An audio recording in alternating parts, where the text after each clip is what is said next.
Olá, boa noite, meus amigos, minhas amigas. Estamos iniciando mais um Conversas Impertinentes, como de costume, aos sábados, às 20 horas. Desta vez, nós vamos conversar sobre polarização política, que está cada vez mais acirrado, e vamos falar ainda sobre o papel da religião na política brasileira. É mais um tempero neste caldeirão. Então, vem comigo e vamos iniciar mais um Conversas Impertinentes. E vamos conversar hoje com o professor Arnaldo Eugênio. Daqui a pouco vocês vão conhecer.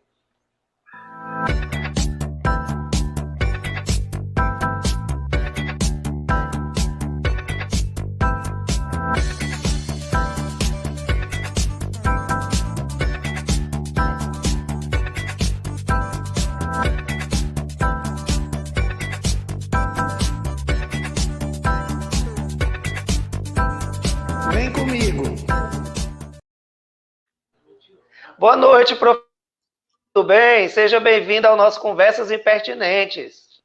Boa noite, meu colega professor Narciso. É um prazer revê-lo depois de anos, né? Depois de muito distantes, já os atarefamentos que nós tivemos, mas estamos aqui e dispostos a uma conversa impertinente. Impertinente. Professor, eu quero iniciar lhe agradecendo pela sua disponibilidade. Eu sei de sua agenda, de seus compromissos. O professor Arnaldo Eugênio é doutor em Ciências Sociais e Antropologia, mestre em Políticas Públicas, sociólogo, e hoje atua como diretor-geral de Educação do município de Altos, aqui no estado do Piauí. Uma grande responsabilidade, né, professor? Porque hoje nós estamos precisando de líderes que consigam ajudar a reverter a situação da educação do nosso país. Você está com uma responsabilidade grande, hein? É grande, é imensa e sempre tem mais expectativa, as pessoas criam sempre mais expectativas em relação àquilo que a gente possa também oferecer, mas esse é o grande desafio e eu acho que o convite foi me feito, eu aceitei o desafio e também, lógico, os desafios vêm também os bônus e o ônus desse convite aceito, mas estou feliz e vai dar certo. É verdade, professor. Eu tenho acompanhado nas redes sociais suas postagens, tenho visto seu entrosamento muito legal com a sua equipe, né, da secretaria, os professores. Acho que essa aproximação que você está procurando desenvolver diretamente com a equipe é fundamental para ter mudanças, né? Exato, eu sempre digo para eles, a minha titulação ela serve como uma referência acadêmica, mas não uma imposição sobre eles. Nós somos professores. Nós temos que nos dar respeito para que a sociedade nos respeite e reconheça a nossa importância na sociedade, na formação do povo brasileiro.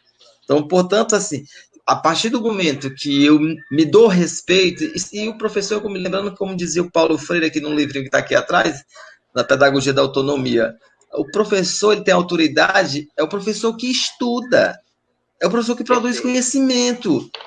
Ele assim a sua autoridade, não é gritar com o aluno, não é bater. A função de professor não é aprovar ou reprovar, né?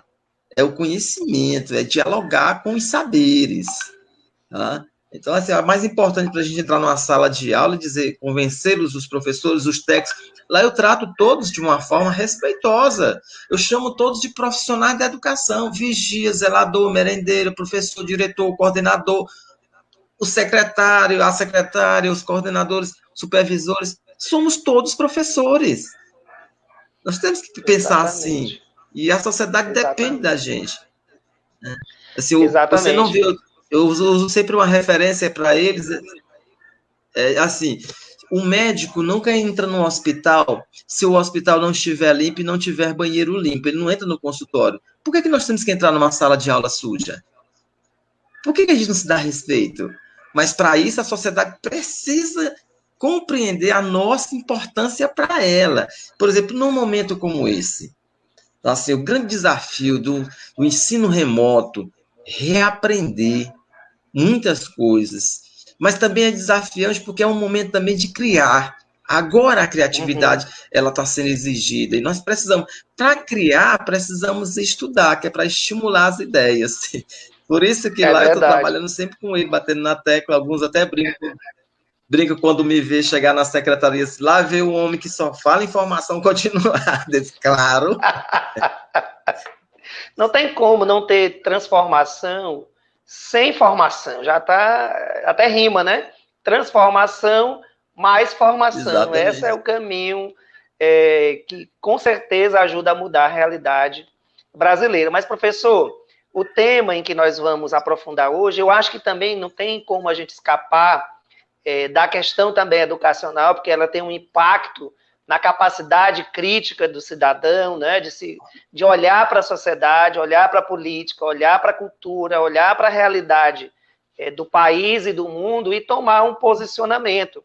Nós vivemos no Brasil nos últimos anos, desde 2014, 2015 até hoje, isso tem se acirrado muito, a polarização política, de tal maneira em que hoje nós estamos no nível de uns extremismos, em que até dentro das próprias famílias, o nível de criticidade em termos de consciência, de capacidade de reflexão, ficou muito diminuto, tem até inimizades em razão disso. Mas também tem um elemento importante que eu acho, e como você é antropólogo, quis lhe propor também essa reflexão, que é o papel da religião na política brasileira.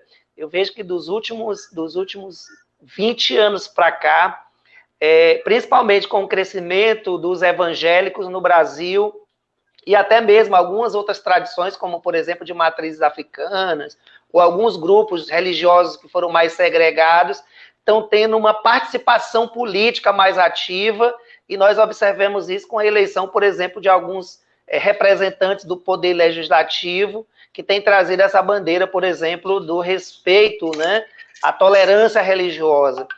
Então, acho que isso vai ajudar a gente a refletir, e antes de nós começarmos,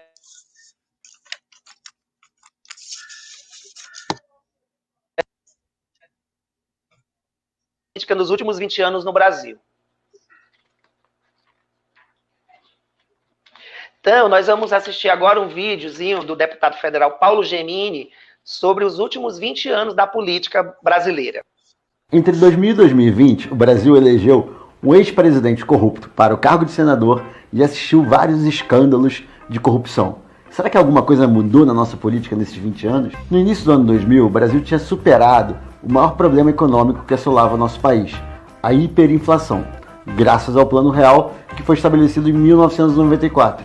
A FHC conseguiu manter a inflação estável e teve protagonismo em diversas privatizações, mas também entregou uma dívida de 245 bilhões de dólares ao final do seu mandato, por conta da desvalorização do real. Foi no governo FHC que uma emenda constitucional permitiu a reeleição para os cargos do Executivo. E depois disso teve o início da era do Partido dos Trabalhadores, que governou o país de 2003 até 2016. O ex-presidente Lula assumiu como um governante de esquerda. Crítico às privatizações do governo FHC, ele também implantou o Bolsa Família e conseguiu ter um crescimento econômico importante, principalmente graças às altas dos preços das commodities no Brasil e no mundo. Ele também aumentou o número de universidades no país, mas a qualidade da educação básica só piorou. O problema é que, além de ser um governo que deu total poder ao Estado, os governos petistas foram marcados por vários casos de corrupção. Podemos citar o escândalo da compra de votos do Mensalão em 2005 e também a Operação Lava Jato, já no governo Dilma, em 2014. Antes disso, em 2013, você deve lembrar dos milhões de brasileiros que foram às ruas para manifestar contra o aumento da passagem de 20 centavos dos ônibus e trens. Mas não foi só isso, a pauta se transformou em protestar contra o governo e os representantes do parlamento. Você estava lá? Esse tipo de manifestação ajudou na criação de movimentos de renovação política para lutar por um Brasil sem corrupção e com bons líderes. Então, em 2016, o Brasil assistiu a mais um caso de impeachment de presidente da República. A primeira vez foi em 1992, quando o então presidente da República, Fernando Collor de Mello, foi acusado de crimes de corrupção. Hoje, ele é senador da República. E a segunda vez foi a presidente Dilma Rousseff, acusada de pedaladas fiscais. Na última eleição, o presidente Bolsonaro foi eleito com um discurso anticorrupção e a favor das ideias liberais. Apesar da grande vitória no início do seu mandato com a reforma da Previdência, o seu governo tem sido marcado por polêmicas, falas complicadas e também pela má condução no momento da pandemia. Hoje, muita coisa mudou, mas continuamos vendo nos jornais notícias de casos que muito nos entristecem. Líderes que deveriam conduzir a população ao crescimento, à melhora econômica, política e social, estão envolvidos em escândalos de corrupção, se aproveitando da fragilidade de um momento de pandemia para encher seu bolso de dinheiro. Espero que nos próximos 20 anos vejamos a diferença e tenhamos um Brasil muito melhor. O Política Fé fica por aqui. Se inscreva no canal, ative o sininho e deixe sua opinião nos comentários. Eu sou Paulo Ganimi e espero você na próxima semana para mais um cafezinho. Professor, eu sempre acho que a gente precisa primeiro entender o contexto para que a gente consiga refletir criticamente sobre ele. Hoje é dia dos namorados, né? Então quero dar aqui os parabéns à minha esposa, minha namorada. Quero aqui dar uma boa noite ao Gustavo, meu enteado, e a sua esposa Nayara, que inclusive nos próximos dias nós vamos ser avós. Estamos só aguardando a chegada da Micaela, que venha com muita saúde. E parabéns a todos os namorados e namoradas do Brasil e do mundo, que sejam muito felizes. Nada melhor do que a gente ser feliz com quem a gente ama. Mas compreender o contexto é fundamental, né, professor? Acho assim, além de compreender o contexto, que ele ajuda a gente a entender a dinâmica com que isso foi se dando, para a gente até para perceber, como nós dois somos professores, vamos dialogar nesse sentido, assim, de tentar explicar para o nosso aluno, assim, eu tenho uma dinâmica, eu preciso entender a dinâmica desse fenômeno para poder entender, a partir das causas dele, como ele vai se desenrolando ao longo da história. Então, assim, na conjuntura econômica, política, social, para que eu possa entender como é que nós chegamos até esse ponto. Então, o professor colocou aí muito bem a política café, essa situação política do Brasil, e assim, a gente pode até resumir esse para o nosso aluno entender melhor, de 1990 a década de 90 para 2000, a grande questão era econômica, que era a hiperinflação. Nós tínhamos um problema econômico. A política não era tanto assim vista como um problema para nós, o problema era a economia, até porque no Brasil as pessoas sempre achavam que discutir política, discutir religião não teria fazia muito sentido, mas aí eu vou já entrar num detalhe em relação a isso. A partir de 2012, 2016, quando a esperança venceu o medo, a gente pensou assim, agora vamos para as grandes transformações que sempre lutamos. E aí tem um episódio, além dessas questões, lógico, teve muita coisa legal, mas também o que houve também nesse período é que, do ponto de vista político... Gente, só um minutinho, nós estamos com um problema aqui na transmissão. Sim, mas estão me ouvindo, Professor né? Arnaldo? Sim. Tá ligado, meu... Eu não estou ouvindo, não. Foi aí que desligaram. O meu está ligado.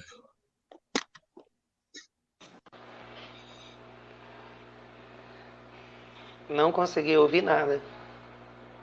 O meu está ligado. Você consegue me ouvir? Oi, o meu está ligado. Não estou conseguindo. Aqui. Então vamos acrescentar aqui um segundo vídeo, enquanto nós resolvemos esse problema técnico. Olhando aqui a home do UOL, a principal notícia é de que o Centrão quer a saída do general Ramos, não é? Do governo Bolsonaro, da Casa Civil, e o Bolsonaro avalia, inclusive, uma mini-reforma, né, nos seus ministérios, com possíveis saídas, trocas aí no meio ambiente e também no turismo. Seria uma pressão forte do Centrão. Como é que você está acompanhando essas movimentações? A gente já está aí pertinho de 2022, ano eleitoral, e as movimentações políticas seguem, Kennedy. O Centrão toma conta do governo diante da fraqueza do Bolsonaro, o enfraquecimento dele. O presidente da Câmara, o Arthur Lira, do PP, é uma das figuras de destaque do Centrão e tem feito indicações. Então, já havia uma pressão para o Bolsonaro fazer mais trocas ministeriais. O Ricardo Salles já deveria ter saído há muito tempo, que está destruindo o meio ambiente, e a Polícia Federal, as investigações avançaram muito em relação a ele, a relação dele com madeireiros ilegais, né? O ministro do Turismo está ali meio que esquentando a cadeira, é um amigo do Bolsonaro, pode entrar nessa troca de pastas aí, né? Dessa dança de cadeiras aí, para servir ao interesse do Centrão. E o general Ramos, que está na Casa Civil, é uma pessoa muito inábil politicamente, tem dificuldade de relacionamento com o Centrão. Agora, é um militar próximo ao presidente da República, amigo dele. Vamos ver se essa troca do Ramos também ela se concretiza, se o Ramos eventualmente rola uma dança de cadeiras, vai para algum outro ministério, né? A Casa Civil é o principal ministério do governo, coordena os outros ministérios, portanto, obter a Casa Civil é obter o controle das ações dos demais ministérios, por isso que o Centrão cobiça tanto. Diante do enfraquecimento do Bolsonaro, o Centrão está tomando conta do governo, é o que a gente está vendo acontecer aqui em Brasília, Diego. Hoje o presidente, em uma das suas falas, falou bastante. Hoje o presidente, em vários momentos, aí deu declarações, disse que somos humanos e erramos, mas disse que ele nunca errou por omissão. E aí, Kennedy? O Bolsonaro é um grande omisso, né? Ele não tomou medidas que seriam importantes, por exemplo, a compra de vacina. Ali há uma ação e uma omissão, né? A ação de não comprar, a ação de pegar e deixar correr solto. Ele falou aquela bobagem de que o Brasil, como é um país grande, os laboratórios estariam todos interessados em vender vacina para o Brasil. A gente está vendo a dificuldade que é para se adquirir vacina no país. O Bolsonaro é um grande omisso, ele é responsável pelo agravamento da pandemia aqui no Brasil. Hoje, o depoimento na CPI da Natália Pasternak e do Cláudio Maierovitch, que a gente vai comentar daqui a pouco, foi muito importante para ajudar nessa responsabilização, Diego. Perfeito. Kennedy Alencar, muito obrigado pela sua análise aqui no All News. Professor, retornamos Sim. aqui. Vamos voltar na importância do contexto, né, daqueles 20 anos em que nós tivemos, como você estava dizendo aí, a gestão do Fernando Henrique voltada para a economia, depois nós tivemos o governo Lula voltado mais para a questão social. Mas você estava explicando bem aí a questão da economia, porque tudo isso vai nos levar para compreender hoje a polarização. Certo. Então, assim, só retornando aqui, esse período de transição de 1990 até 2000 com Fernando Henrique Cardoso, as questões centrais estavam ligadas mais à economia, em função da hiperinflação, isso afetava diretamente as pessoas. Então, houve um aumento da pobreza, de miseráveis, de desemprego, então afetou a subsistência das pessoas. Então, isso falou mais alto do que a política. Então, o desinteresse pela política aumentou, que só vai surgir um interesse a partir lá de meados de 2000, 2005, 2006, que começa o movimento, e aí a igreja entra nesse momento aí, principalmente a igreja católica. E aí, a partir daí, entra os movimentos de esquerda, começa a ganhar força, e aí vem o primeiro governo da esquerda, que é o governo Lula, que vai ser direcionado, aponta para as questões sociais, ou seja, vai para além da economia, vai apontar para o social. E isso gerou muitos incômodos na classe média, porque ela que vai sustentar, ela sustenta parte dessa nação. E ficou incomodada porque, por exemplo, na educação, a partir do momento que começou as políticas afirmativas, isso causou um incômodo, porque até então esse nicho nas universidades, esses nichos nas faculdades eram sempre da classe média, dos filhos da classe média, não dos pobres, nem muito menos dos negros. E isso abriu, aí começa a criar esses ruídos dentro da sociedade. Mas aí vem um colapso moral, com as questões envolvendo a corrupção, que aí a gente acaba, o fim, né, do partido da ética pura, ou seja, aí a gente perdeu aquele encanto, né, de que haveria um partido incorruptível e tal, e aí vem todos aqueles outros problemas. Porque tinha uma certa divinização disso, né, de que o PT iria trazer essa ética e a moralidade, que acabou, de certa forma, não é todo o partido, mas alguns segmentos, algumas lideranças realmente acabaram se envolvendo, né, com o que não deviam. Até porque, para chegar ao governo e não ao poder, o PT teve que fazer algumas alianças. E eu me lembro bem que eu estava só para as pessoas entenderem, eu estava esperando uma época no movimento, a presença do Lula na Praça Pedro II, quando anunciaram que ele estava demorando porque estava conversando com o Sarney em Timões. Nossa! Olha, e aí só as alianças para chegar lá, né? Então, assim, chegamos ao governo, mas não chegamos ao poder. Tudo bem. Aí, 2018, aí, a partir daí se aproveitaram os partidos de direita e centro começaram a se aproveitar dessa situação para fazer um ataque, um linchamento moral do partido. Então, constrói-se a partir dali do movimento de ódio ao PT. Então, muitas pessoas que hoje estão apagando e acendendo as luzes nos seus condomínios e nas suas casas quando o Bolsonaro fala, foram às urnas votar em Bolsonaro. Mas muitos deles movidos por um ódio ao PT. Como se eles tivessem sido traídos pelo PT, pela moral que o PT pregava.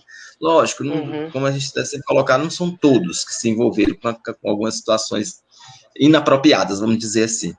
E aí, abriu-se um vácuo moral dentro da política, e que apareceu um Sassamutema, um salvador da pátria, um verde e amarelo, propondo que se defensor da pátria, e que, na realidade, ele se aproveitou do momento desse vácuo moral e ético na política para aparecer como um novo.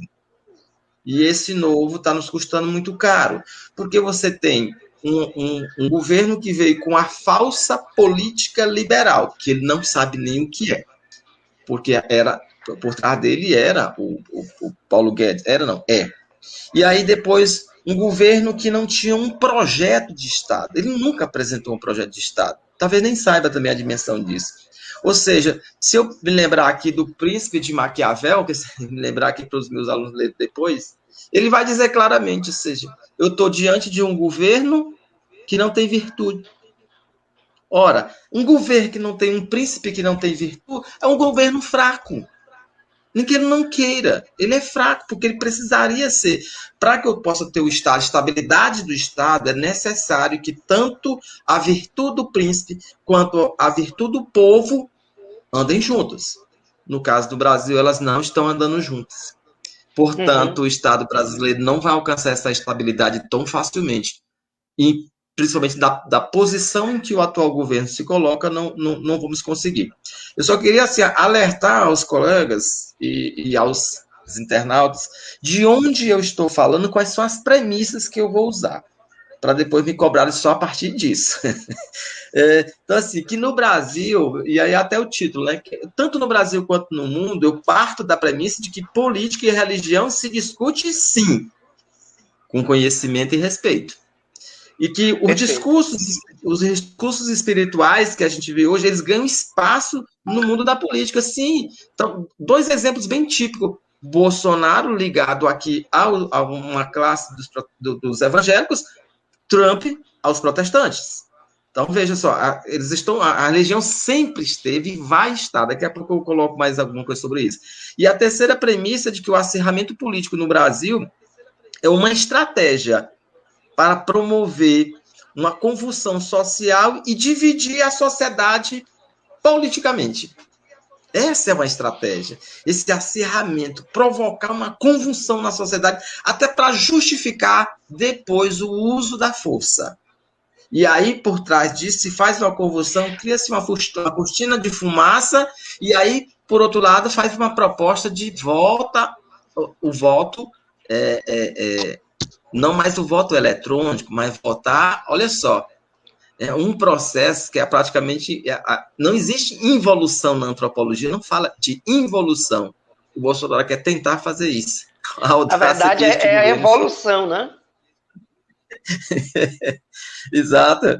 Então é isso assim. Então, a partir dessas três premissas, que de política se discute, que os discursos religiosos estão mesmo no mundo da política hoje, e que o acirramento político é uma estratégia. E eu vou usar como referência os textos ou a obra do Maquiavel, principalmente a obra O Príncipe. Professor, eu tinha me proposto nesses últimos anos compreender melhor esse campo da política como algo positivo e que não é isento Por isso que nós estamos no debate hoje de que a ciência ela tem uma neutralidade que também não existe, porque os cientistas são cidadãos, são pessoas que vivem na sociedade e que, portanto, também tomam, de certa maneira, posições considerando o seu campo de atuação política, mas a ideia do britanismo na política leva a essa ideia de que nós vamos ter um salvador. Na década de 90, o salvador foi o Fernando Henrique, que nos levou, de certa maneira, a uma reorganização da economia, que vinha um caos desde a década de 80, com a crise do desenvolvimento, não é? O aumento da pobreza, nós temos ali em torno de 40 milhões de brasileiros na extrema miséria. Digo isso no início da década de 90, eu trabalhei como agente comunitário de saúde, e vi uma realidade, porque visitava a casa das pessoas, de uma extrema situação de pobreza, com falta de coisas básicas, como, por exemplo, depois da década de 2000, Lula vem dizer que tinha que garantir pelo menos 3 refeições básicas, essenciais. Então, a década de 90, você deixa muito bem claro isso. Os anos 2000, nós vamos ter essa ascensão da preocupação social, uma pauta mais social. De tal maneira em que a gente vai ter uma economia um pouco mais organizada, o Lula desfruta muito bem disso. Havia um medo na campanha do Lula para a sua eleição presidencial, né, de como iria ser a posição desse governo, se ia se tornar uma nova China, uma nova Cuba, uma nova Coreia do Norte, o que não veio acontecer. Nós não somos um país nem comunista, nem socialista, né, somos um país capitalista. E o PT passou pelo governo neste país capitalista, manteve o sistema, não houve nenhuma alteração em relação a isso, mas houve uma melhora na qualidade de vida daqueles 40 milhões de brasileiros. Nós chegamos no final do governo Dilma com 13, 14 milhões de pessoas ainda na extrema miséria. De 40 mil para 14 mil é um número significativo de pessoas que saíram da extrema pobreza. E outra, muita gente que foi para a classe média, gente que não conseguia entrar na universidade, entrou na universidade, gente que não tinha acesso aos serviços de saúde, passou a ter acesso aos serviços de saúde. Mas nós vamos ter já no finalzinho do governo toda essa confusão política do ponto de vista da crise moral do partido, mas também, quando você falou ali no início, aí eu vou já te perguntar sobre isso, quando você falou que essa ascensão econômica, essa melhora do quadro social, criou na própria classe média e na elite brasileira um posicionamento radical contrário. Isso foi um caminho para essa polarização, professor? Essa melhora social dos mais pobres? Eu acredito, eu não vou ficar em cima do muro, não. Eu acredito que sim. A nossa sociedade é muito cínica e safadinha.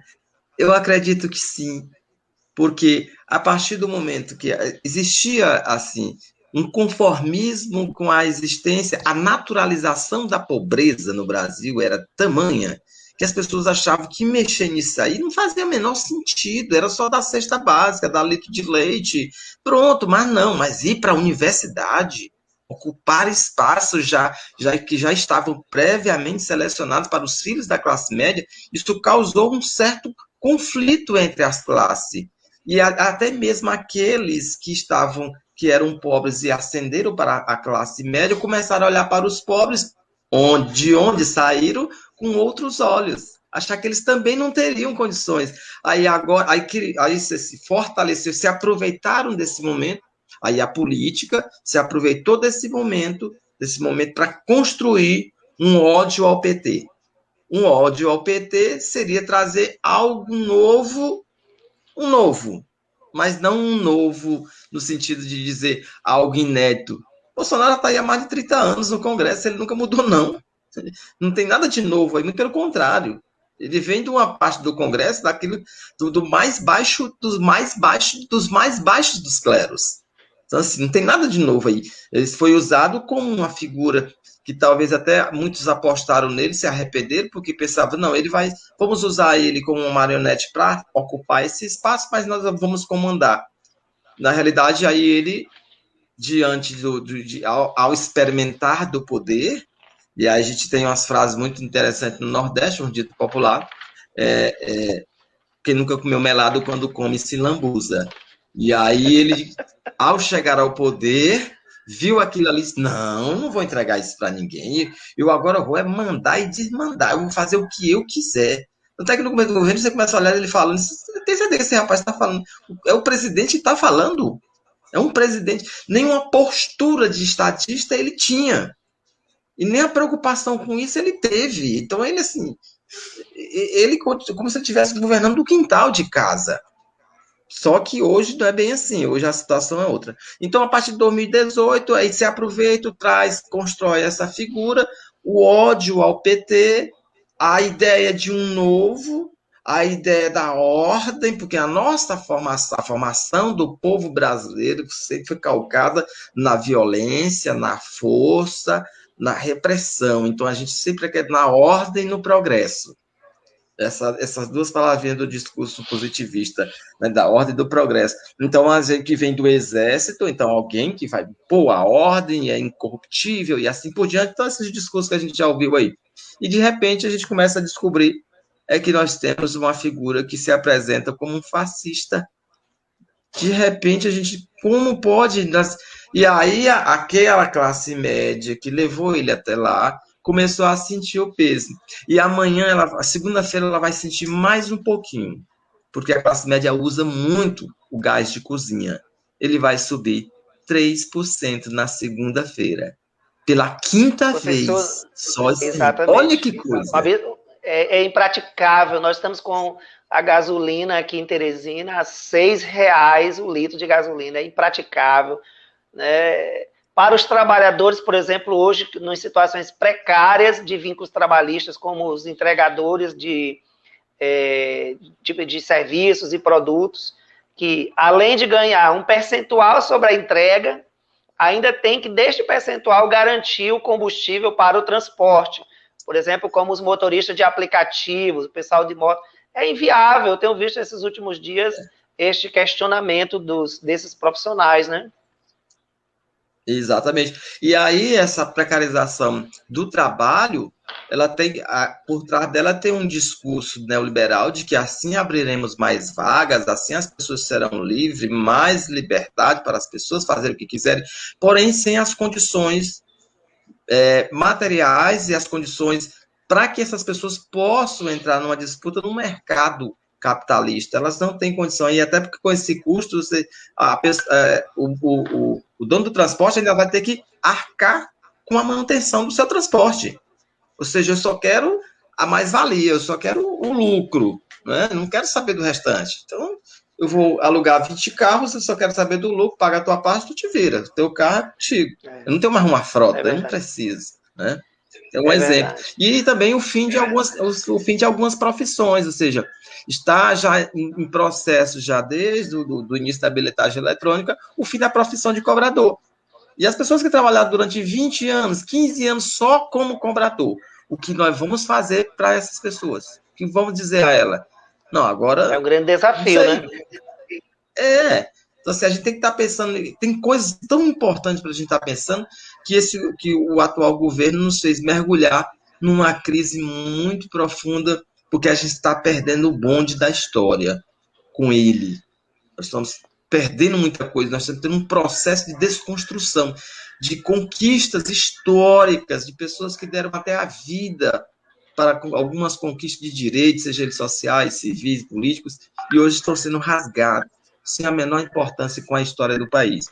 Mas... Professor, e tem uma coisa que me chamou muita atenção também nesses últimos meses, assim, tenho procurado compreender bem, do ponto de vista histórico, nós tivemos a mudança da preocupação econômica da década de 90 para a questão social nos anos 2000, mantendo a política econômica, porque não houve alteração na política econômica no governo Lula. Em relação ao governo Fernando Henrique, na verdade, houve uma manutenção da mesma política econômica. No entanto, se priorizou também as questões sociais. Agora, quando a gente faz uma análise política, nós compreendemos que a década de 90 foi a década do PSDB, do partido político PSDB, forte, consistente, materializado na figura do Fernando Henrique e de outras lideranças. Nós tivemos o início da década de 2000 com uma dinâmica política marcada por um partido também histórico e forte, que é o PT, que também se consolidou e se materializou num projeto que esse partido constituiu. Mas hoje nós estamos num governo sem partido. O que é que isso representa? Exatamente assim. Aí a gente viu, isso representa bem típico do nosso pluralismo partidário, ou seja, a criação desenfreada de siglas partidárias de aluguel apenas para ascender politicamente ou alcançar um espaço político dentro das casas, seja de vereadores, seja de assembleia, seja do Congresso Nacional. E depois descarta, ou seja, o partido perdeu o seu sentido de existir a partir da eleição de 2018. Ou seja, que partido? Hoje as pessoas não respeitam partido. Muitos nem chegaram a entender o que era um partido, já nem respeitam mais com esse processo de desfiguração. Né?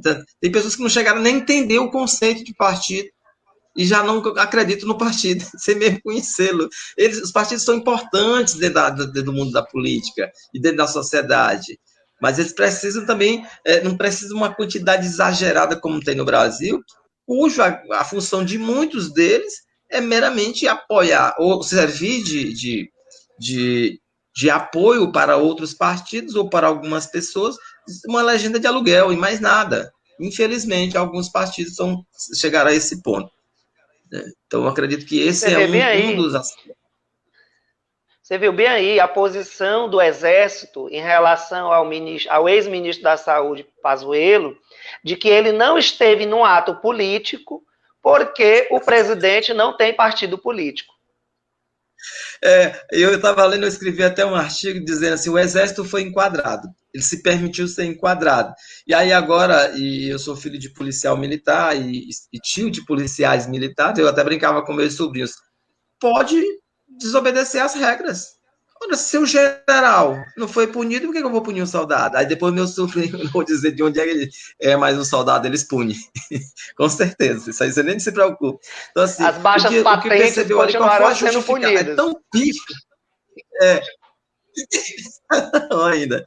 Né? Então, assim, o que a gente percebeu ali, a justificativa da defesa foi tão pífia, foi tão superficial, que eu disse, um aluno de direito do primeiro período desclassificaria. Que ele diz assim, que não seria punido porque não se tratava de um ato político e partidário, e que o presidente não tinha um partido, era um ato político, aliás, um ato partidário, e o presidente não tinha um partido. Ora, quem estava naquele dia era o presidente da República, que é um representante agente político legitimado do povo, agente político. E ele estava no evento político. Bom, fato, isso aí, por isso que eu digo que foi tão pífia. E depois, lá no regimento do Exército, diz que não é para participar de ato político, não é de ato partidário, é político. Perfeito. E ali, sim, caracterizado totalmente. Perfeito. Né? Perfeito. Professor, nós temos tido, nesses últimos anos, também um surgimento de alguns movimentos que se propõem serem, vamos dizer assim, uma renovação na política brasileira. Esta forma partido, ela está deixando de ter uma legitimidade, um reconhecimento da sociedade, e vai se configurando novos movimentos, como, por exemplo, aquele MBL, que foi muito forte no Fora Dilma. Nós tivemos aquele movimento hoje, o Renova BR, que inclui, inclusive, Luciano Huck, figuras dos empresários brasileiros, o Agora, o movimento que tem se constituído muito forte nos últimos 2 anos, o Direita Brasil, que se espalhou, saiu do fundo do baú e está se constituindo até de forma muito organizada em todos os estados do país. Isso representa, de fato, uma nova política? um novo modo de fazer organização política? Assim, eu não diria que é um novo modo de fazer política ainda, não consideraria ainda, porque eu penso assim, os movimentos anterior a 2018, até 2018, os movimentos que existiam eram os movimentos sociais de base, ou seja, de pessoas da sociedade que estavam engajadas em movimentos de luta por direitos, tal, tal.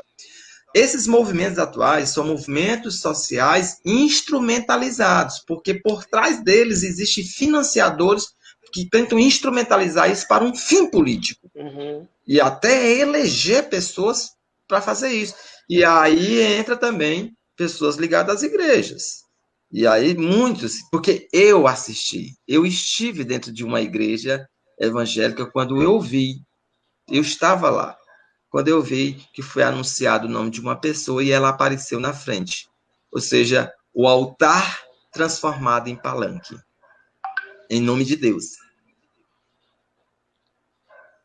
E esse é um desafio grande de compreender, porque, do ponto de vista religioso, o aspecto da capacidade de exercício do poder, de controle até das mentes e dos corpos dos sujeitos que participam dessas instituições religiosas, é muito forte, porque o nível de doutrinamento, em razão de seguir determinados preceitos, como até, vamos dizer assim, determinados valores,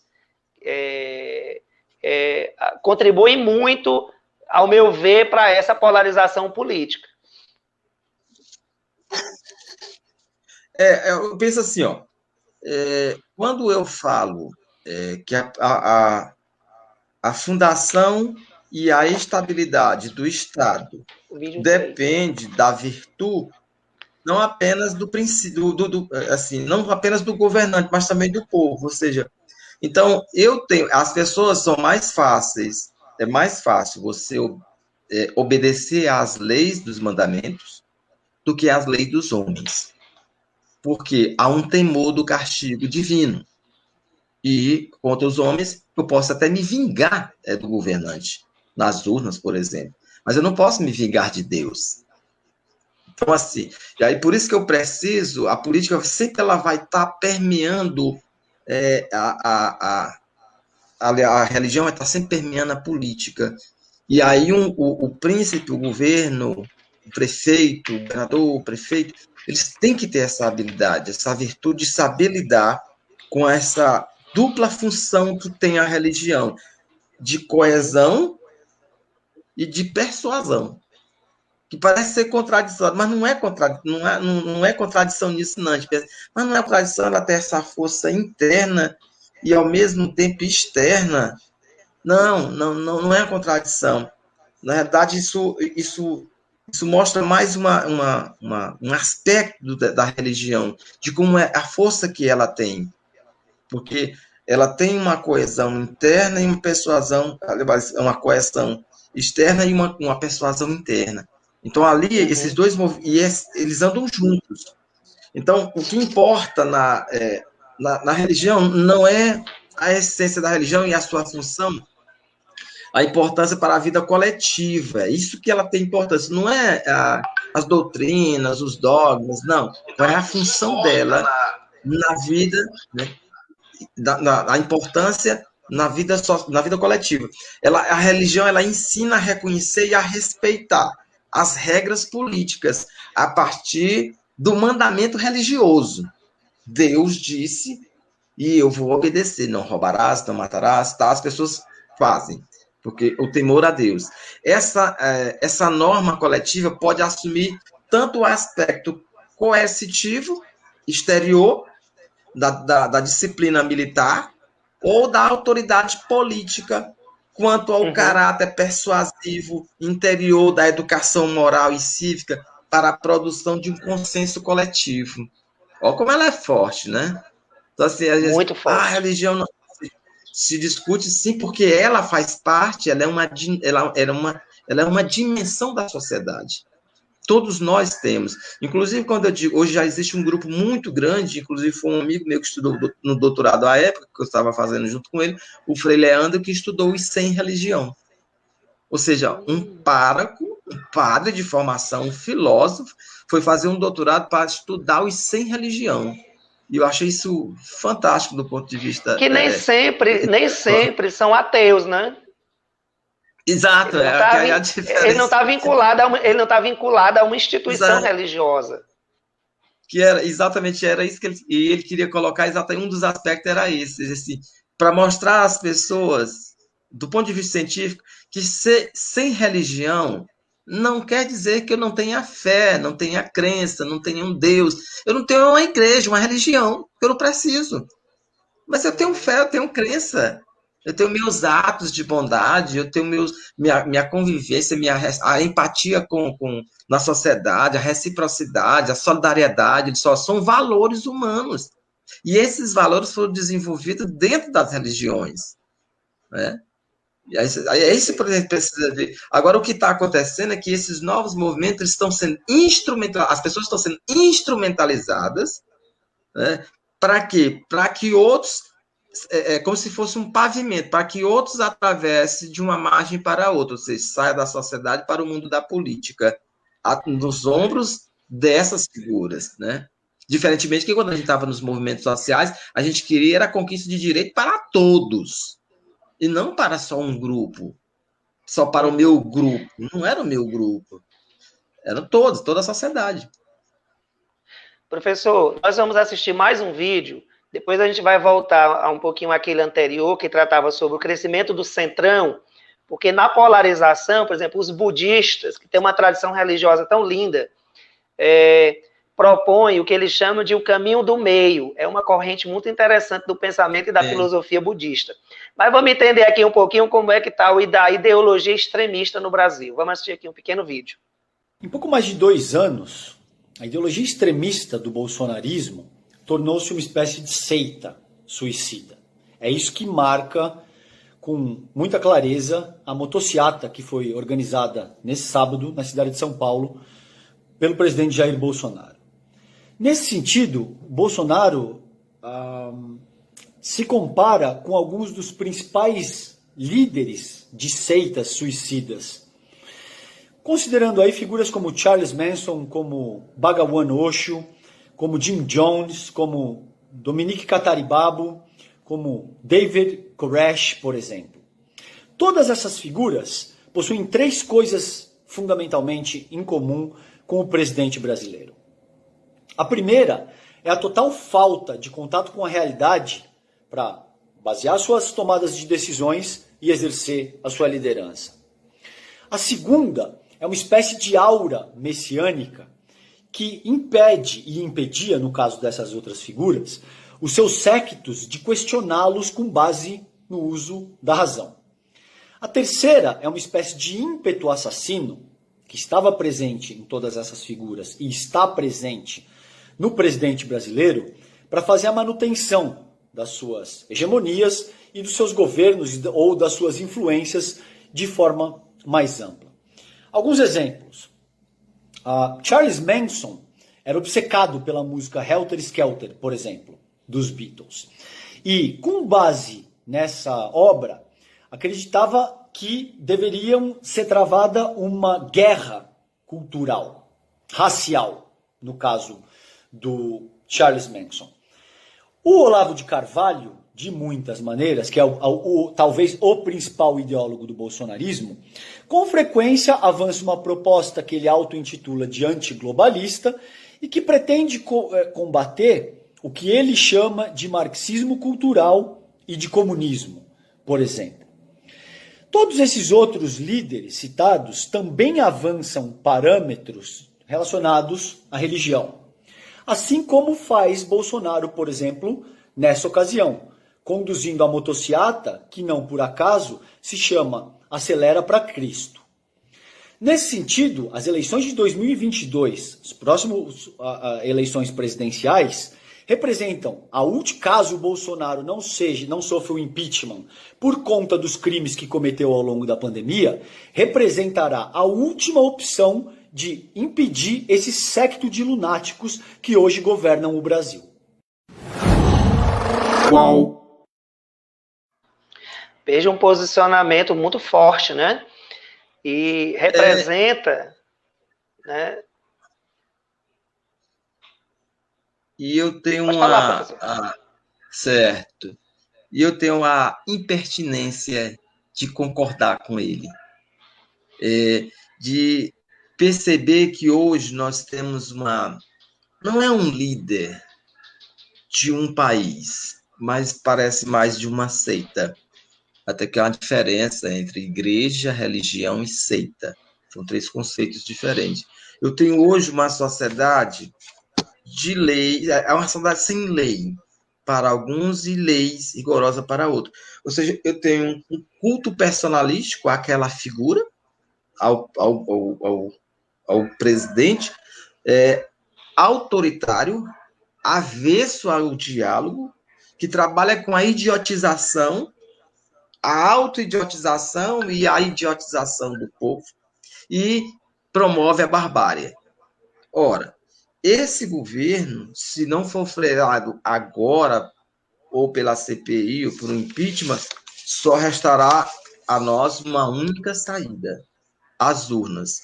E ele já tenta burilar isso, porque ele sabe que lá é o único lugar que o povo pode fazer o juízo final dele, de acabar com essa carreira dele, é lá, nas urnas. Então, ele já tenta também mudar as regras para facilitar esse jogo. E aí é como foi colocado pelo colunista. Eu tenho um século de seguidores, né, que estão aí, essas motos para Cristo é uma mistura de... na verdade, ele é um falso religioso, né? Ele se aproveita da situação. Na verdade, professor, ninguém sabe se ele é católico, se ele é evangélico, porque ele se batizou na igreja evangélica, uma hora está com o padre, outra hora está com o pastor Silas Malafaia. Quer dizer, é meio confuso, né? Até a própria posição religiosa do presidente. Isso. Muitos dizem que isso é a inteligência dele. Eu tenho resistência a acreditar nisso, de que ele seja tão inteligente o suficiente para navegar religiosamente em todas as matrizes religiosas. Não, aí seria muito acreditar nisso. Eu acredito que, na realidade, ele nem identidade religiosa ele tem. E isso reforça o que o colunista falou. Eu posso estar diante de um líder de seitas, um líder de pessoas que querem fazer a força, a mudança à força, a imposição, o autoritarismo, a violência como uma forma de resolver os conflitos, ou uma forma de ascender socialmente, ou uma forma de ascender politicamente. Uhum. Então, eu concordo com o colunista, sim. Muito bem. Gustavo, por gentileza, coloca aí o slide. Nós temos aqui no Brasil, a gente tem vivido, e eu acho que esse debate vai ser muito forte nos próximos anos, neste ano e no próximo ano, que é essa polarização entre lulismo, bolsonarismo. Nós teremos uma outra via, professor? A terceira via, eu sugeri, se tivesse... O Ciro Gomes chama de lulapetismo. Nós temos aí os lulistas, de um lado, petistas, nós temos o bolsonarismo do outro lado, e nós temos uma terceira, quarta, quinta via. Qual é a saída para nós? Eu não vislumbro ainda, mas sou a favor de que exista a terceira, a quarta, a quinta, porque para a gente ter mais opções, para que a gente possa ter um debate, a partir daí a gente começar a conhecer o Brasil de uma forma mais profunda, menos superficial. Então, acredito que, até o momento, nós temos, de um lado, o lulismo e o bolsonarismo, e a possibilidade de uma terceira via. A possibilidade da terceira via, eu ainda não vislumbro no Ciro Gomes. Acho que o movimento não tem. Do Nordeste, do grupo de governadores do Nordeste, também não vejo que saia uma força, uma terceira via. Poderia se pensar que o Grupo Nordeste poderia se reunir para dali nascer uma terceira via. Então, não sou contra, sou a favor de mais vias. Eu vou dizer assim, mais vias, possibilidades para a política no Brasil, mas no momento não vejo, só vejo as duas. Mas lembro mais uma vez aos internautas, a tentativa de acirramento, ela é uma estratégia. É uma estratégia para quê? Para promover a convulsão social, para que, de um lado, eu tenha aqueles que se dizem representantes de Deus aqui na Terra, para governar o Brasil, né? E do outro, um grupo que é formado por aqueles que representam o PT, ou as mazelas do PT, de uma parte do PT. A ideia é essa, para tentar dividir a sociedade. E eu não quero, porque essa estratégia, ela já é usada muito, nas aulas de política a gente diz sempre, se você vai para uma disputa eleitoral, divida a oposição. A primeira meta que você tem que fazer é dividir a oposição, porque se você dividir ela se enfraquece, ela se fragmenta. E aí ela começa a brigar internamente, elas começam a se matar. Daqui a pouco, no final, todos já estão do lado da situação. Isso é muito comum. No Brasil, isso aqui acontece muito. Por isso essa ideia...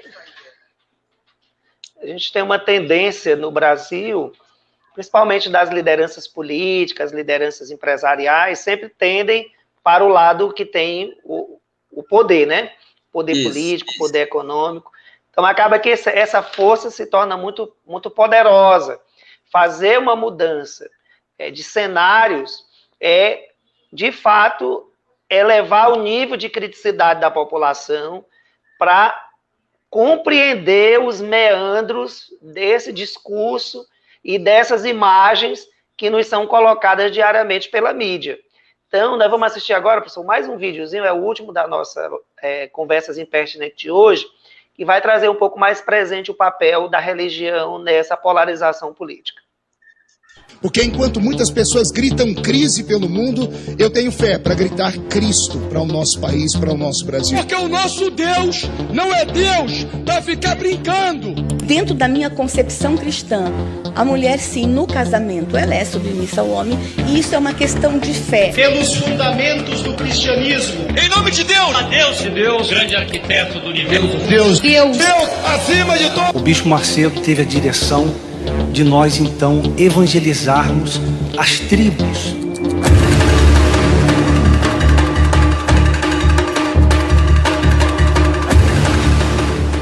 Se você não tem o Espírito Santo, não há garantia para você. Homossexualismo, direito, vai queimar tua rosquinha quando tu bem entender, porra! Olá, amigos eleitores, aqui é o pastor Marcelo Cândido. Olha, estou passando para pedir o seu voto. Tem um grupo muito forte que são as Assembleias de Deus e que tem uma ocupação intensa hoje do Congresso Nacional. Do universo neopentecostal, a gente tem a Igreja Universal do Reino de Deus. Essas duas igrejas, elas têm um projeto político. Ela não seria quem é se não fosse a ocupação das mídias e se não fosse a ocupação da política brasileira. O importante para nós das Assembleias de Deus é ter representante em qualquer esfera do poder executivo, legislativo, temos que ter.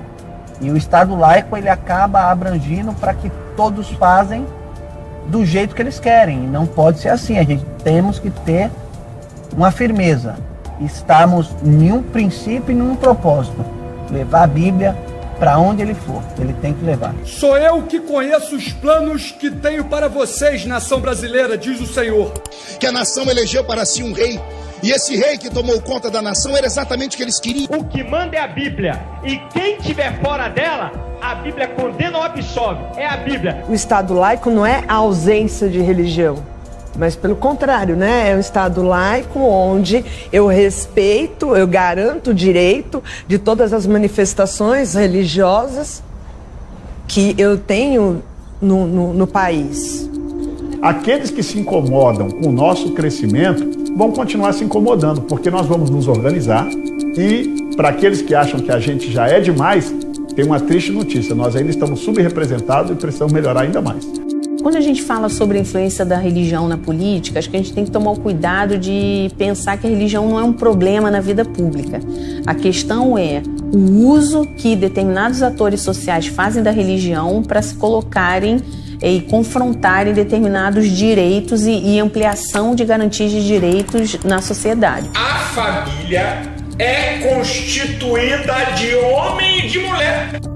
Então não é por causa de uma concepção de mundo estreita e preconceituosa que concebe a família só como aquela do comercial de margarina, que as famílias reais e na sua diversidade vão desaparecer. Todo fundamentalismo religioso, a meu ver, é perigoso, porque é a negação do outro, porque é o que leva ao nazismo, é o que leva ao fascismo, é o que leva a um extremismo que destrói o outro e não reconhece que o outro é uma pessoa.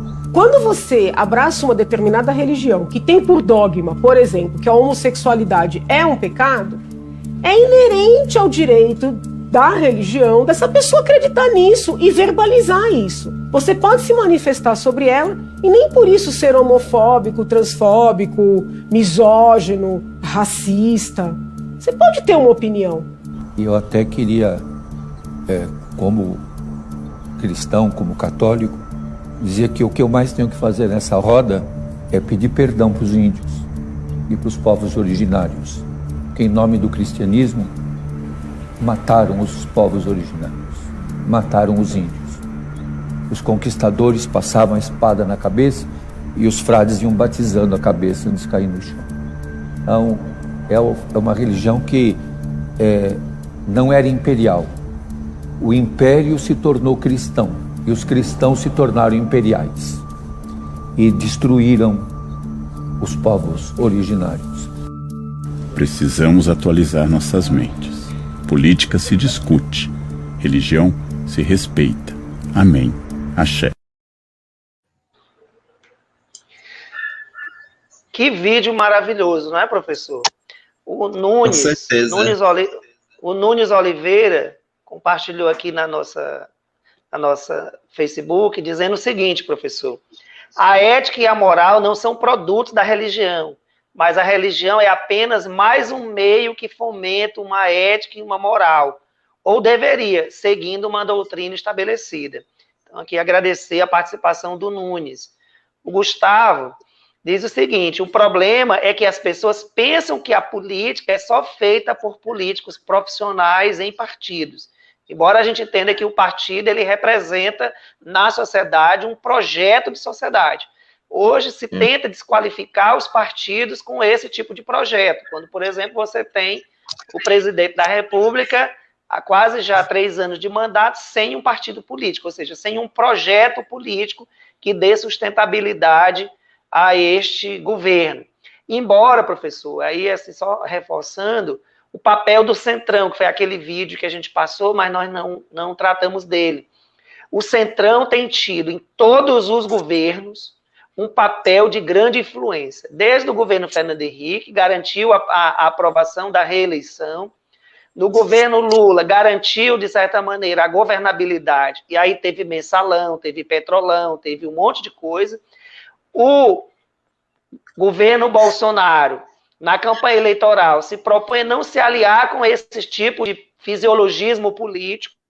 Não teve jeito, o Centrão tomou de conta do governo, hoje é quem dá as rédeas para o governo federal, e ali dentro, no Centrão, nós temos uma fortíssima posição religiosa.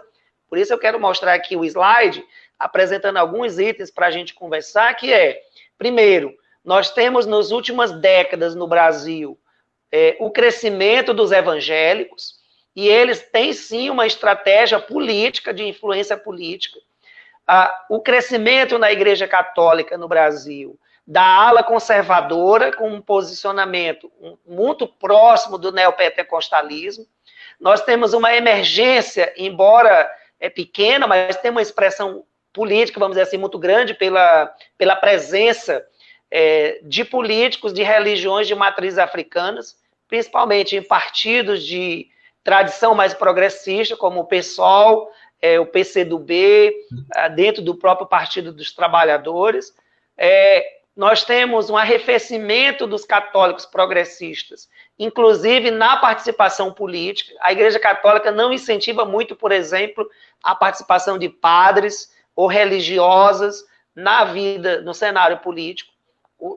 E quando tem, alguns deles são perseguidos, por exemplo, nós tivemos aqui casos de religiosos, padres ou freiras, que se elegeram por partidos de oposição de esquerda e foram perseguidos dentro da própria instituição religiosa, mas também tem uma corrente que eu estou vendo emergir positiva de evangélicos mais progressistas, com uma agenda menos conservadora.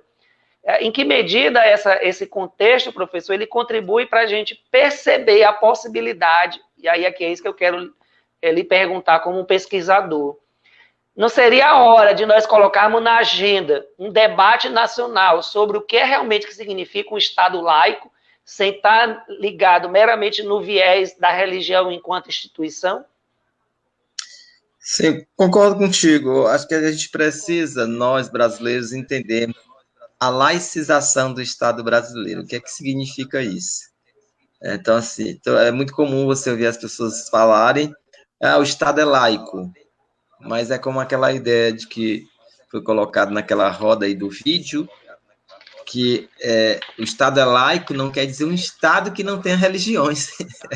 Ela faz uma confusão aí, é a mesma coisa de achar que quem está sem religião é ateu. Não, a gente tem que, concordo com você, temos que fazer um debate, e esse debate, eu acredito que aqui, eu volto a dizer, a educação, ela tem um papel importante, as escolas, as universidades, elas têm um papel importantíssimo agora nesse processo. Nós precisamos construir uma consciência, despertar, construir, ninguém constrói consciência de ninguém, já dizia o Paulo Freire, despertar uma consciência crítica e política no povo brasileiro, porque nós vamos precisar muito dessa consciência crítica nas eleições de 2022. São eleições extremamente perigosas, porque tem muito espaço aberto para essas posições extremistas, né, e também discursos de ódio. Então, a gente precisa urgentemente fazer uma discussão sobre o que significa, o que é a laicização e o que é a laicização do Estado brasileiro, para a gente possa compreender melhor essas discussões. Com relação ao papel do Centrão, aí nós temos uma esperança, porque o Centrão, o fisiologismo do Centrão pode ser uma esperança para nós. Por quê? Quando o Centrão se aproxima de um governo, ele vai sempre buscando, ele vai pelas arestas, pegando as coisas pelo podre, entrando, ele vai como um impinge, começa pequeno no corpo e depois se apodera desse corpo. O Centrão está com uma estratégia que pode nos dar um alento, que é dominar o governo. Ele já comanda o governo Bolsonaro. Ele que dá as normas. A gente já percebe que do Centrão. Certo. O Centrão, ele tem uma proposta agora muito ousada, que se ele conseguir, aí nós podemos ser, bom, agora eu não sei se é pior ser governado pelo Centrão ou pelo Bolsonaro, o caso do comportamento dos políticos aliados do Centrão, que é a Casa Civil. Eles querem a Casa Civil, querem tirar o general. Já fizeram essa proposta para o Bolsonaro e ameaçam o Bolsonaro de trancar pautas. E aí o governo fica numa situação difícil, principalmente pautas econômicas. Então, aquelas pautas mais vamos dizer assim, de um falso popularismo, que ele quer, popularidade que ele quer construir com os pobres através do Bolsa Família. Então, o Centrão, todas as vezes que o Centrão se alia a algum governo, ele vai até a borda do calabouço. Quando ele chega à borda do calabouço, ele empurra. Foi assim com Dilma. Então, veja, eu imagino que eles pensam também, eles perceberam de cara, logo o Centrão percebeu, e aí temos lá alguém do Piauí que estava lá sempre lá, que percebeu isso, porque ele tem muitos políticos profissionais e experientes, perceberam que o líder era fraco, que o governo não tinha virtude na concepção do príncipe Maquiavel. Logo, percebesse, ele não tem estrutura nenhuma para governar um país como o Brasil. Aqui o Brasil não é para, como dizia aquela frase, o Brasil não é para amadores. E do ponto de vista de governar o Brasil, ele é muito, mas muito amador. Então, ele só poderia fazer aquilo que ele está fazendo aí. Ali já é o limite onde ele pode chegar. Mas pode fazer um estrago, tem feito um estrago muito grande. Então, o Centrão, ele tem essa habilidade de se mover dentro dos governos, sair, ele é fisiologista mesmo, ele vai se aproveitando, ele vai ocupando espaço, ele não quer sair. Pode ser de esquerda, de direita, de centro. O Centrão não tem, como diz no interior, ele não tem farti. Ele não tem fartio político. Mas não tem limite. Ele não tem. Ele quer estar no poder, seja quem for, mas para viver às expensas desse poder, desse governo. Então, provavelmente eles não vão apresentar uma terceira via. Dificilmente. Provavelmente eles possam vir apoiar, dependendo das circunstâncias, apoiar o lulismo. Que para eles seria mais vantajoso do que bolsonaristas. Muito mais. Professor... Pelo histórico, né? A ligação que eles tiveram em governos passados. Mas também tem aqueles... Né? Aqueles aspectos que gerou o mensalão e outros aspectos, outras coisitas mais. É verdade. Nós estamos vivendo aí a CPI da pandemia. A CPI tem trazido à tona também essa dimensão polarizada entre vida e economia. Veja que a polarização ela vai para todos os extremos, né? Ela chegou no nível de uns extremos que nos impossibilita, e aí eu acho que o debate hoje sobre o papel da ciência enquanto um método de estudo, que não é neutro, nós já sabemos disso, você é pesquisador, eu sou pesquisador, nós sabemos que não há neutralidade na ciência, mas ela nos permite, de certo modo, construir os canais de diálogo que possibilite, se não o consenso, mas a capacidade de, compreendendo as conjunturas, compreendendo as realidades, fazer as pactuações necessárias para garantir, vamos dizer, a produção da vida e da existência da sociedade, das pessoas, e isso a pandemia tem trazido em relação à CPI. Eu acho que mais do que, vamos dizer, o aspecto policialesco da CPI, ela está trazendo essa dimensão da importância da ciência como uma forma de permitir o diálogo, o debate dos diferentes, procurando, se não o consenso, mas procurando as convergências.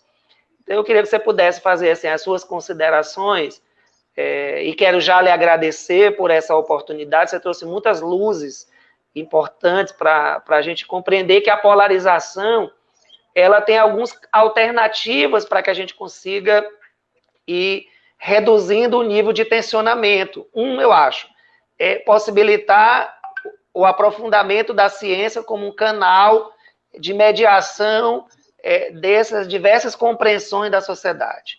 2, o aspecto religioso ele é inerente ao ser humano, como você disse lá no início, né? Não tem como a gente escapar da dimensão religiosa. Mas é preciso nós procurarmos na dimensão religiosa o que ela tem de valor positivo, agregador das pessoas, que é religar o ser humano com a sua essência.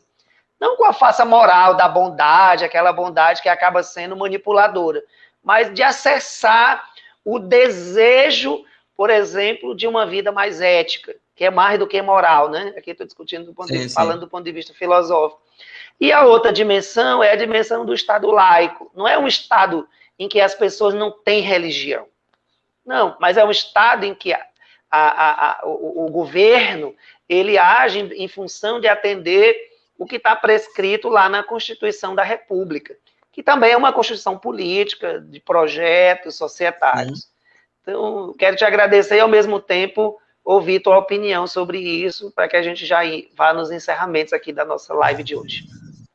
Certo, eu sempre que agradeço as pessoas, eu tenho esse comportamento de gratidão às pessoas por lembrarem de mim, de acreditarem no que eu penso e da forma que eu faço. Isso é muito importante. Então, eu sou grato a você pelo convite.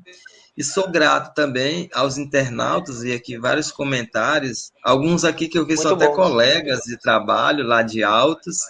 Isso é bom, é sinal que eles estão me seguindo aqui. Um abraço a todos. E, assim, de agradecer sempre e estar disposto. Estou sempre disponível. Acredito que, assim, todo intelectual ele tem que estar disponível, disposto a colaborar, a contribuir para uma sociedade melhor. Nós temos muito a contribuir.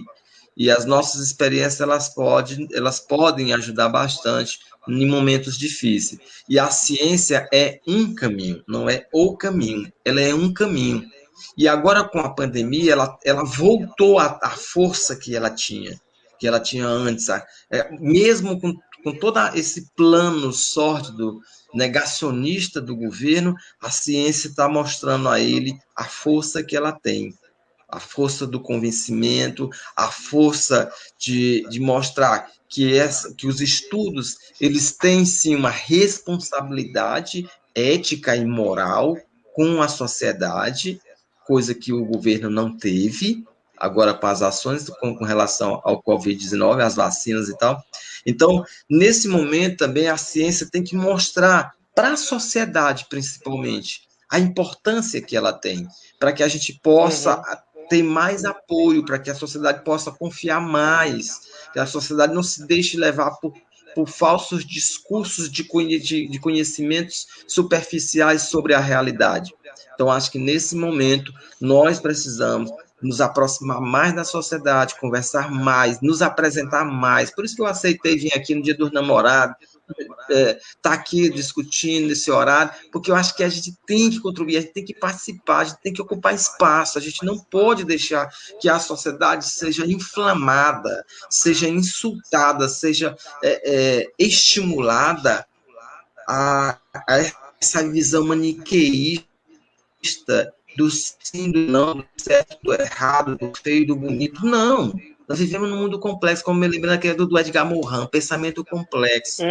Vamos entender a sociedade, vamos viver e contribuir para um mundo melhor, para que a gente possa sair daqui, deixar para as pessoas, para as novas gerações, um mundo melhor do que deixaram para nós.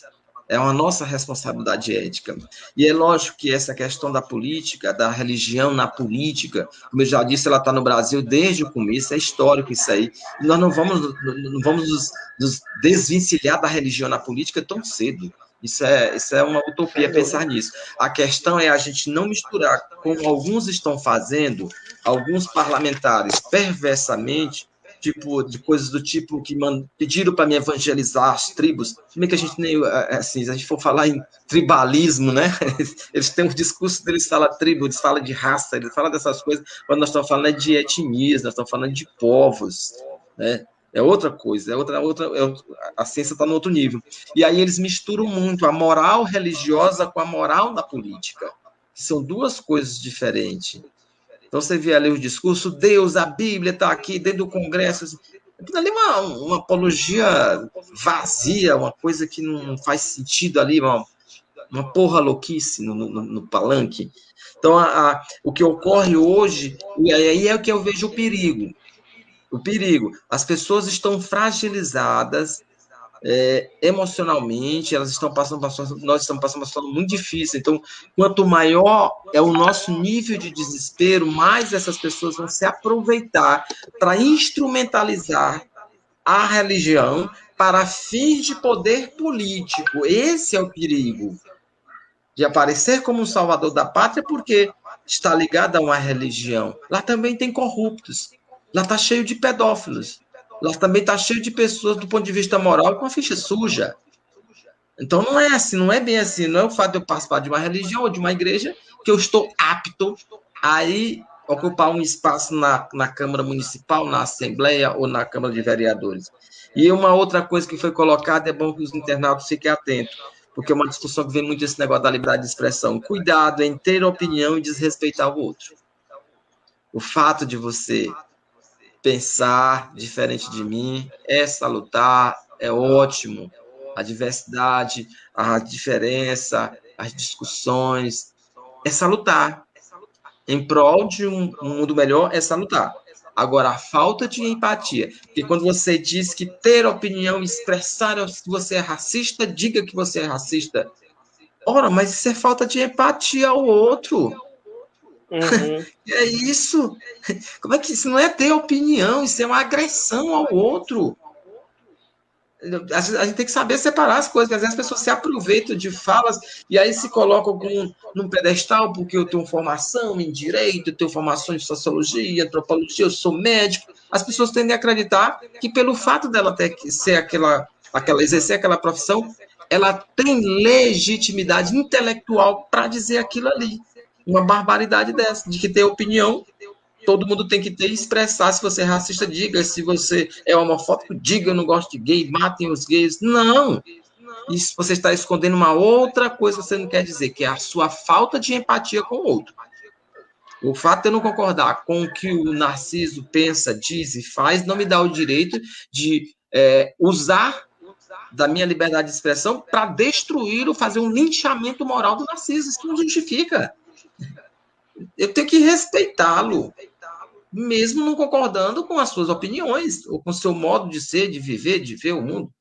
Então é isso que a gente precisa trabalhar mais. E aí eu acredito que, como eu disse lá em Alce, nós temos que trabalhar a formação continuada de quem vai formar. Ou seja, formar os professores para que eles reformulem o seu pensamento, para formar os alunos, para que reformule o pensamento da sociedade no futuro, para a gente ter um mundo melhor. Eu acredito, mas não só acredito, como também estou disposto a colaborar, e estou colaborando dentro dos meus limites. Estarei sempre à disposição, meu amigo. Perfeito. Perfeito, professor. Eu quero lhe agradecer e dizer aqui que você que está nos acompanhando no nosso Conversas Impertinentes, que não se esqueça de comentar, de dar um like, de compartilhar e divulgar o nosso canal. O canal tem exatamente esse propósito de levar o diálogo, de levar a fala de pessoas experientes, que têm a sua trajetória sempre pautada na ciência, no conhecimento, no respeito ao direito de cada um e de cada uma.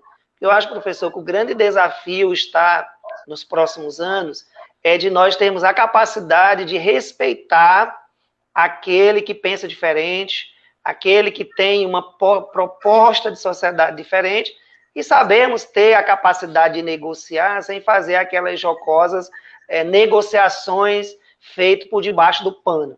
Mas é que a gente traga à tona mesmo as diferenças, as divergências, e sejamos capazes, enquanto sociedade, tomar umas decisões do tipo de sociedade que nós queremos para todos nós, né? Então, sair desta falsa moral para um comportamento ético, é ser transparente. Eu acho que a grande palavra dessa última década é transparência. E a transparência é, sem dúvida, a melhor alternativa. O desafio é como a ciência vai nos ajudar a construir essa transparência, respeitando as nossas divergências. Então, eu quero lhe agradecer, porque eu acho que esse é o caminho para a gente superar essa polarização. Muito obrigado, agradeço a todos vocês que nos acompanharam e até o nosso próximo Conversas Impertinentes. Até a próxima semana. Até a próxima.